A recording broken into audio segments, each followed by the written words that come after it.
Pelatih Thomas Doll lelah beromong kosong dengan pemanggilan pemain Persija Jakarta ke pemusatan latihan TC Timnas U23 Indonesia besutan Sintayong. Hal tersebut diungkapkan oleh Thomas Doll seusai pertandingan pekan ke-7 Liga 1 2023/2024 kontra Borneo FC di Stadion Patriot Candrabaga Bekasi, Rabu, tanggal 9 Agustus tahun 2023. Dari daftar 23 pemain yang dipanggil ke TC Timnas U23 Indonesia, Persija menyumbang 2 nama. Mereka adalah Muhammad Ferrari dan Rizky Ridho. Muhammad Ferrari kini untuk sementara meninggalkan skuad Persija lantaran mengikuti pendidikan kepolisian. Sedangkan Rizky Ridho terus menjadi andalan bagi Thomas Doll. Terbaru, Rizky Ridho mencetak gol saat Persija bermain imbang 1-1 melawan Borneo FC. Awalnya dalam surat dari PSSI, ada 5 pemain Persija yang dipanggil ke TC Timnas U23 Indonesia. 3 nama lainnya, Rio Fahmi, Witan Sulaiman, dan Doni Tri Pamungkas. "Saya tidak ingin berbicara lebih banyak soal omong kosong ini," ucap Thomas Doll. "Ya sebelumnya 5 pemain, kemudian 2, sambung pelatih asal Korea Selatan tersebut. Sejatinya, Thomas Doll ingin tetap mempertahankan pemain yang dipanggil TC. Rencananya, TC skuad Garuda Muda mulai berlangsung pada tanggal 10 Agustus tahun 2023 di Jakarta. Agenda TC ini dalam rangka menyambut Piala AFF U23 yang bergulir pada 16-27 Agustus tahun 2023. Skuad Garuda Muda di Piala AFF 2023 menghuni grup B bersama Malaysia dan Timor Leste. Timnas U23 Indonesia melawan Malaysia, Jumat tanggal 18 Agustus tahun 2023. 2 hari berselangnya menghadapi Timor Leste. Yang terbaik adalah semuanya tetap di sini Persija, tutur Thomas Doll. "Saya pelatih Persija, kami sedang berada di Championship di posisi ketiga. Kami juga punya target. Hal ini hanya terjadi di sini," tutur mantan pelatih Borussia Dortmund itu.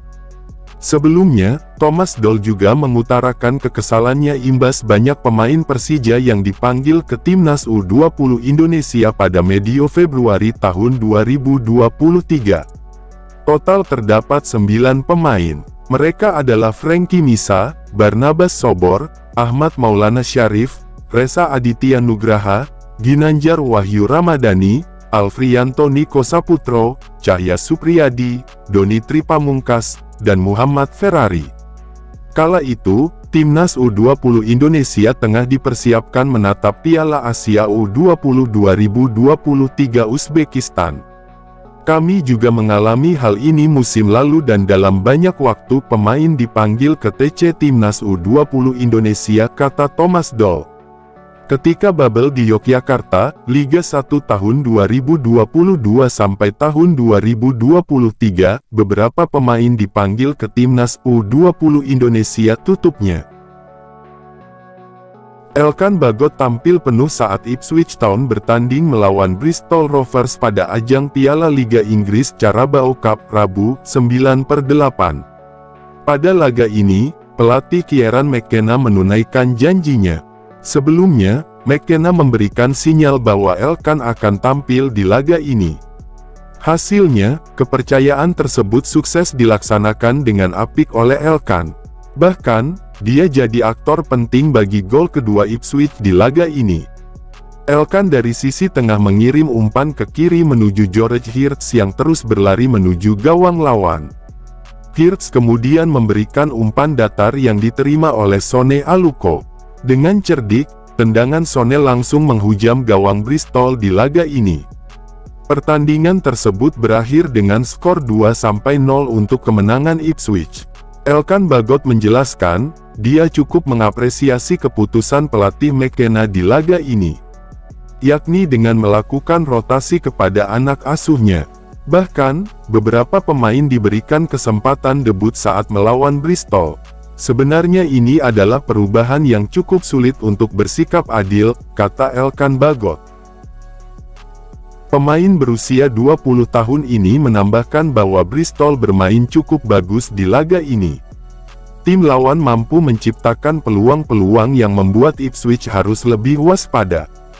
Namun, rotasi cepat yang efektif dari Ipswich mampu membuat mereka mengunci kemenangan. Mereka, Bristol, bermain bagus. Mereka mencoba untuk bermain di area-area dan kami hanya harus tetap tajam dan mencoba untuk melakukan rotasi sebanyak yang kami bisa hari ini.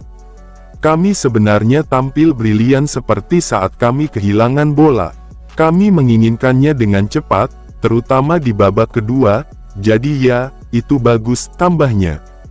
Berbicara tentang gol Ipswich, Elkan menilai bahwa 2 gol tersebut berawal dari chemistry tim yang apik.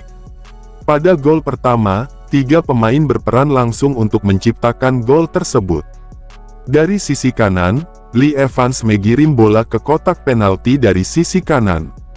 Bola kemudian diteruskan kepada Omari Hutchinson, sentuhan tipis Hutchinson membuat bola mengalir di depan gawang lawan. Jack Taylor yang tanpa kawalan tinggal mengarahkan bola ke gawang dan membuat Ipswich unggul pada menit ke-12. Jadi, gol pertama yang dicetak di Jack berhasil lolos dari area yang bagus dan kemudian kembali ke depan dan menyelesaikannya dengan baik. Jadi ya, kedua gol tersebut merupakan gol-gol yang bagus, pungkasnya. Dicoretnya nama Rafael Struijk dan Ivar Jenner dari daftar skuad timnas Indonesia asuhan Sintayong untuk Piala AFF, seolah berbuah manis. Pasalnya, usai Sintayong kepergok tak jadi memanggil Rafael Struijk dan Ivar Jenner mengisi lini kekuatan timnas, pemain keturunan itu justru mendapatkan angin segar dari klubnya. Baru saja dikabarkan bahwa Rafael Struijk resmi masuk skuad utama ADO Den Haag, setelah namanya hilang dari daftar pemain Sintayong untuk Piala AFF. Rafael Struijk masuk skuad utama ADO Den Haag untuk musim 2023-2024. Bahkan tak cuma Rafael Struijk, Ivar Jenner juga dikabarkan masuk skuad utama klub Jong FC Utrecht untuk musim ini. Baru-baru ini, gelandang 19 tahun kerap dimainkan bersama skuad senior FC Utrecht di masa pramusim. Selain di level klub, Ivar Jenner juga menjadi andalan timnas Indonesia. Ia dipercaya pelatih timnas Indonesia, Sintayong, untuk bermain kontra Palestina dan juara Piala Dunia 2022, Argentina, di FIFA Matchday Juni tahun 2023.